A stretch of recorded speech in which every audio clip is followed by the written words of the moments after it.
ሰላም ጤና ይስጥልን የተወደዳችሁና የተከበራችሁ የጎ ቴሌቪዥን አድማጭ ተመልካቾቻችን እንደምቆያችሁን የዕለተ ሐሙስ ሚያዝያ 15 2018 ዓ.ም ሰበር መረጃዎችን ይዘንላችሁ ቀርበናል። መረጃዎቻችን ቶሎ እንደርሷችሁ ዩቲዩብ ቻናላችንን ሰብስክራይብ፣ ላይክ፣ ሼር በማድረግ አብራችሁን ቆዩ።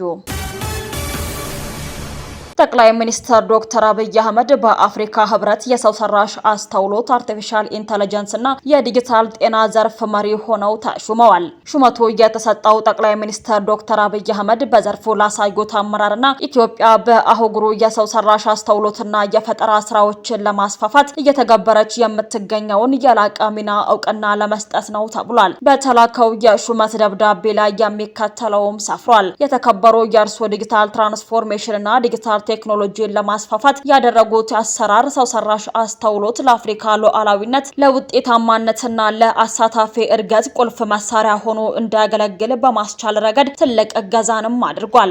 ስልታዊ በሆነ መልኩ የቴክኖሎጂ ነጻነትንና አቅምን ለመገንባት የሚያደርጉ ተከታታይ ቅስቀሳ አህጉሩ በኃላፊነትና በፍትሃዊነት በታጀበ ሰው ሰራሽ አስተውሎት አጠቃቀም ረገድ በዓለም አቀፉ ደረጃ ግንባር ቀደም እንዲሆን ከፍተኛ አስተዋጽኦም ይኖረዋል። ባለፉት ጥቂት ዓመታት በጠቅላይ ሚኒስትር ዶክተር አብይ አህመድ አመራር በኢትዮጵያ በዲጂታላይዜሽን እና በሰው ሰራሽ አስተውሎት ዘርፎች ያስመዘገቧቸው እድገት ከፍተኛ አፈጻጸምን ያሳየ ነው። የዲጂታል መሰረተ ልማትን ለማስፋፋት የኢመንግስት አገልግሎቶችን ስራ ላይ ማዋል፣ በፈጠራ ስነ ምህዳር ላይ መዋዕለ ንዋይን ማፍሰስ፣ የሰው ሰራሽ አስተውሎት ኢንስቲትዩትን ማቋቋም እንዲሁም ሀገራዊ የሰው ሰራሽ አስተውሎት ስትራቴጂን መንደፍ ለለውጡ ጠንካራ መሰረት የጣሉ ተግባራት ናቸው።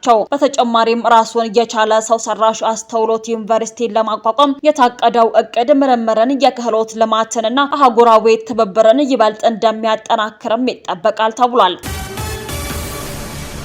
በምስራቅ እዝ የሚገኝ አንድ ክፍለ ጦር በተሰማራበት በደቡብ ጎንደር ዞን ሳሊ ጥጥራና ክምር ድንጋይ የጽንፈኛውን አመራሮችና አባላትን መደምሰሱ ተገልጿል። የክፍለ ጦሩ ዋና አዛዥ ኮርኔል አለሜ ታደሰ ጽንፈኛው ቡድን ላይ ያለ የሌለውን አቅም ተጠቅሞ ለመዋጋት ቢሞክርም በሰራዊታችን ሀገር ወዳድና ጀግንነት ጠንካራ ምት መቋቋም አቅቶት በርካታ ኃይሉ የተደመሰሰ ሲሆን ከተደመሰሱት ውስጥ በነሱ አሳይም በአንደበት ክንዳለም የአንበሳው ጋይንት ክፍለ ጦር አዛዥ አንዱ ዓለም አበባው ሻለቃ አዛዥ ንጋት ካሳ ሻለቃ አመራር ጌታለም የሻምበል አዛዥ ይገኙበታል ነው የተባለው። በተጨማሪም የጽንፈኛው ኃይል ቁስለኛ ከሆኑ በተጨማሪ የተማረከ ክላሽና ቃታ መሳሪያ ትጥቅና ሞተር ሳይክል መኖሩም ተገልጿል። ማህበረሰቡ ከገጠመው የሰላም እጦት ወጥቶ ወደ ልማት እንዳይመለስ ጽንፈኛው ሌትና ቀን ቢሰራም ሰራዊታችን ደከመኝ ሰለቸኝ ሳይል 24 ሰዓቶች ጽንፈኛውን ከገባበት ገብቶ በመደምሰስ የማህበረሰቡን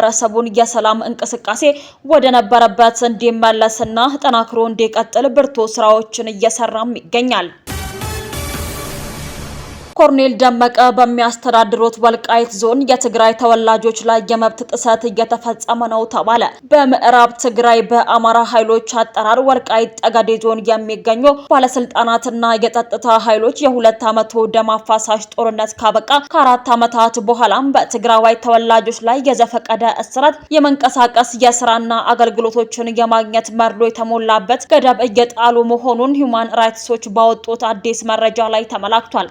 ሰብአዊ መብት ተሟጋች ድርጅቱ እንዳለው እነዚህ በደሎች ተጨማሪ መፈናቀልን ያስከተሉ ሲሆን በትግራይ ክልል በነበረው አስከፊ ጦርነት ወቅት የተፈናቀሉ በመቶ ሺዎች የሚቆጠሩ ሰዎችን በሰላም የመመለስ ተስፋ እያጨለመ ይገኛል ተብሏል። በአሁኑ ወቅት በፌዴራልና በአማራ ክልል የጸጥታ ኃይሎች ቁጥጥር ስር የሚገኘው ዞኑ በ2015 ዓ.ም ባወጣው የአሜሪካ ውጭ ጉዳይ ሚኒስቴር ሪፖርት በማንነት ላይ ያተኮረ የግፍ ወንጀል የተፈጸመበት እንዲሁም በሰው ልጆች ላይ የሚፈጸሙ ወንጀሎች እንዳስገድዶ ማፈናቀልና በኃይል ወደ ሌላ ቦታ ማዘዋወር የተፈጸመበት አካባቢ ነው ተብሎም ተለይቷል። በምዕራብ ትግራይ ዞን የሚገኙ ትግራውያን በሁሉም የህይወት ዘርፎች ላይ ከባድና ሰብአዊነት የጎደለው ገደብ እየተጣለባቸው ይገኛል ያሉት የሂውማን ራይትስ ዎች ባልደረባ ሌቲቪያ ባዳር የኢትዮጵያ ባለስልጣናትና አጋሮቻቸው ትግራውያንን እንደ ሁለተኛ ዜጋ የሚቆጥሩበትን ሁኔታ ችላ ለማለት የቆረጡ ይመስላልም ተብሏል።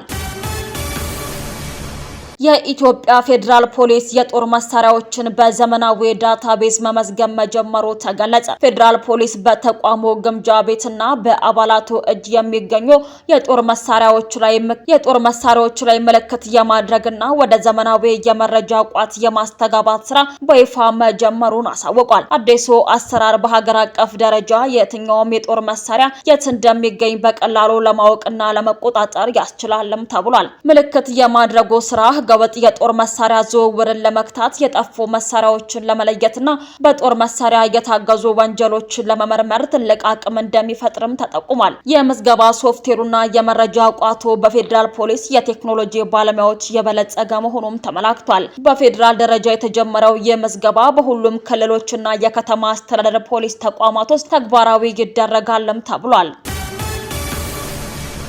የዳሽን ባንክ 30ኛ ዓመት የምስረታ ኤክስፖ በድምቀት ተከፈተ። የዳሽን ባንክ 30ኛ ዓመት የምስረታ በዓልን ምክንያት በማድረግ የተዘጋጀው ልዩ ኤክስፖ በዛሬው ዕለት ሚያዝያ 15 2018 ዓ.ም በባንኩ ዋና መስሪያ ቤት በድምቀት ተከፍቷል። በኤክስፖ መክፈቻ ላይ የባንኩ ዋና ስራ አስፈጻሚ አቶ አስፋው አለሞ፣ የባንኩ ሸሪዓና የስራ አመራር ቦርድ ኃላፊዎች፣ የሚድሮክ ኢንቨስትመንት ግሩፕ ዋና ስራ አስፈጻሚ አቶ ጀማል አህመድ እና ሌሎች ጥሪ የተደረገላቸው እንግዶች ተገኝተዋል።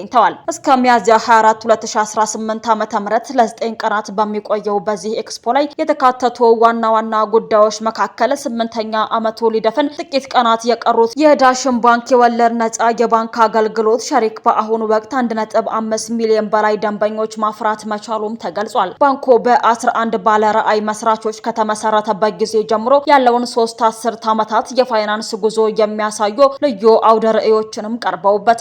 የፋይናንስ ግንዛቤን የሚያስጨብጡ እንዲሁም ሴቶችን በሁለንተናዊ መልኩ ለማብቃት የሚከናወኑ ተግባራት በፎቶ አውደ ርዕይም ቀርበዋል። ባንኩ በመቶ ሚሊዮኖች የሚቆጠሩ ብርን በመመደብ ለሀገር በቀል ግብረሰናይ ድርጅቶች ለአካባቢ ጥበቃና ለስራ ፈጠራ እያደረገ ያለው ድጋፍ ለጎብኚዎቹም ይተዋወቃል። በኤክስፖ ቆይታ ደም በመለገስ ህይወትን ያድኑ በሚል መሪ ቃልም የደም ልገሳ መርሃ ግብር ተዘጋጅቷል። ዳሽን ባንክ በአሁኑ ወቅት በመላው ሀገሪቱ ከ900 በላይ ቅርንጫፎች ከ8 ሚሊዮን በላይ አጠቃላይ ደንበኞችና ከ19000 በላይ ሰራተኞች ያሉት ተቀዳሚ የግል ባንክ መሆኑም ይታወቃል። ኢራን ለተኩስ አቁም ስምምነቱ እውቅና እንደማትሰጥ አሳወቀች። በመካከለኛው ምስራቅ የነበረው ደካማ ሰላም አደጋ ላይ ወድቋል። ቴህራን ወታደራዊ እርምጃ ልትወስድ እችላለሁ በማለቷ ዝግጅቷን እያሳየች ትገኛለች። የኢራን መንግስታዊ መገናኛ ብዙሃን ባስተላለፉት አስቸኳይ መረጃ መሰረት ሀገሪቱ በቅርቡ የተደረሰውንና የተራዘመውን የተኩስ አቁም ስምምነት እንደማታውቀው በይፋ ገልጻለች። የቴህራን ባለስልጣናት እንደተናገሩት ከሆነ ኢራን በማንኛውም ስምምነት የምትገዛው የራሷን ብሔራዊ ጥቅም ብቻ መሰረት በማድረግ ሲሆን ይህንን ጥቅሟን ለማስከበር ስትልም አስፈላጊውን ወታደራዊ እርምጃ ለመውሰድ ወደ ኋላ እንደማትል ፍንጭ ሰጥተዋል። ይህ ያልተጠበቀ አቋም ቀጠናውን ወደ ከፍተኛ ውጥረትና ለመረጋጋት የከተተ ሲሆን በዓለም አቀፉ ማህበረሰብ ዘንድ ትልቅ ተስፋ ጥሎበት የነበረው የተኩስ አቁም ስምምነት አሁን ላይ የመፍረስ አደጋም ተጋርጦበታል። የኢራን ባለስልጣናት በሰጡት ማብራሪያ ሀገራቸው ለማንኛውም አይነት የኃይል እርምጃ ዝግጁ መሆኗን በማሳሰብ ቀጣይ ሁኔታዎች በወቅታዊ የጸጥታ ሁኔታዎችና በብሔራዊ ደህንነታቸው ላይ ብቻ የተመሰረቱ እንደሆኑም አሳውቀዋል። ውድ አድማጭ ተመልካቾቻችን ለሰዓቱ ያዘጋጀንላችሁ ሰበርና ወቅታዊ መረጃዎቻችን እነዚህን ይመስሉ ነበር። አብራችሁን ስለነበራችሁ ከልብ እናመሰግናለን። በያላችሁበት ሰላም ቆዩን።